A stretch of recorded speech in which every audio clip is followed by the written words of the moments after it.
Leaders come in all shapes, sizes, and ages. So today I actually wanted to direct this towards kids. So if you have a kid or you are a kid listening to this right now, you're going to enjoy these three tips on how to be a better speaker as a kid. Number one is picking your passion. Especially as a kid, you have a lot of life ahead of you. And why would you just decide that, hey, I'm going to talk about the hottest trend right now going on? Because trends end up dying at some point. So pick whatever it is that you're passionate about and start speaking on that. Because if you speak on something you're passionate about, you're going to show your excitement. You're going to be more vocal and you're going to express yourself so much more due to that passion, which then makes you a better speaker. Because if you can get really good at speaking on things that you're passionate about, you can get good at things that you're not so passionate about.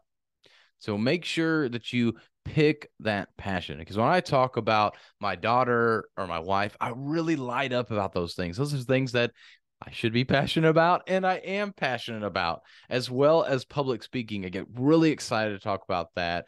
Business is another one, just to name a few of the things that I get really excited and passionate to talk about.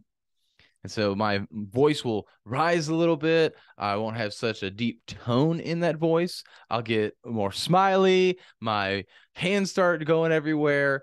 And you can really see that passion. But if I have to talk about organization and things of that nature, and it's hard for me not to kind of still sound excited, but I won't be near as excited when I talk about that, especially in everyday life. I'm here on a video or podcast, however you're watching this right now. So you probably can't tell that I have a lot of differences. But if you talk to me on a day-to-day basis, you would say, oh, you can definitely tell Philip really doesn't like talking about organization and structure. He'd rather talk about helping people, business, public speaking, his wife and daughter, things like that. So you want to make sure that you have that passion because you can get better and better at speaking. And so then when you do have to speak on those things that you don't like to speak about or you aren't passionate about, it won't be such a drastic change because most people can sense and they can tell in your voice when you're not passionate about something, which is a dead giveaway if you don't like something. And not that we're trying to deceive people, but that's not great public speaking when you can tell all the time, especially in meetings, more so than public speaking on a stage, like most of us think about. But if you're in a meeting room and a subject comes up that you don't like, and therefore you haven't worked on practicing on your speaking with your passions as well as those things that you're not passionate about, it's really going to come off in that meeting. And you're going to tell it on your face. You're going to tell it in the way that you express yourself that you really don't like that thing. So start there first with passion, and then you can start going into things that you're not as passionate about. Know your audience is number two. This is a crucial piece because if you don't know your audience, it's going to be very hard to connect with your audience. Just like as leaders would want to then connect with employees, so people that are technically beneath them, they don't have all this information in their head. They need to go and share that. It's the same thing with you as a kid. When you talk to another kid, you're going to talk more about the shows that y'all watch and the toys that you play with and everything. And you can really go into detail about that. But with parents, they don't understand that. This is going to date me a little bit, but I remember when I was a kid and I would talk about Pokemon all the time. Oh, Pokemon, so awesome. I had the cards, I had everything. I was nerding out on Pokemon. You would have thought maybe I was Ash the trainer.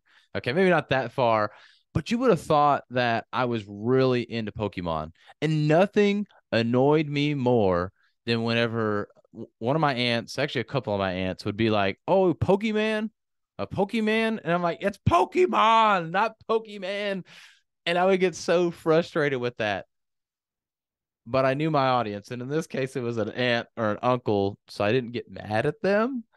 But think about that. If you're speaking in front of people, you might get a little irritated by that they're not saying it right. They're not saying your name right, which is a little understandable because people should be respectful of you and say your name properly. But if they do say it wrong or they say something wrong or take things maybe the wrong way, you have to learn that who is your audience right here.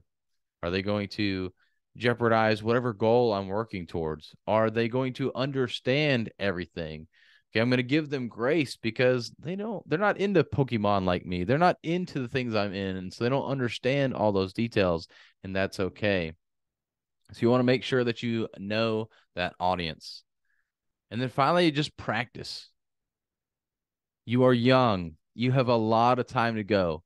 And the best thing that you can do is just practice over and over and over again. Find any opportunity that you can. It's amazing the technology that is here today. When I was growing up, there was not YouTube, there was not podcast, there was not a phone with cameras. Like, I got 3 cameras there, I got one on the front, I got 4 cameras on my phone right now. That was not a thing back in the day. You had a flip phone that had the worst camera possible, and it didn't even start out with a camera. I luckily was there in the age where this all started coming together, so I got a lot of this. But practice, practice, practice with all the tools you have: YouTube, podcast, social media. Use those platforms, as long as it's approved by your parents, to be able to help you with that. It's free to post videos. Podcast costs a little bit unless you do like anchor.fm or something. But you can use these other platforms and post videos of yourself. And you're going to stink at first, and that's okay, but you'll get better over time. So just practice and continue to practice.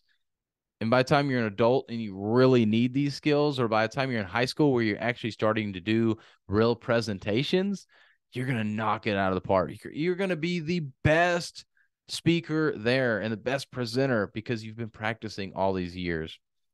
So do these 3 things. Pick your passion, start speaking on that all the time, know who your audience is, and practice, practice, practice.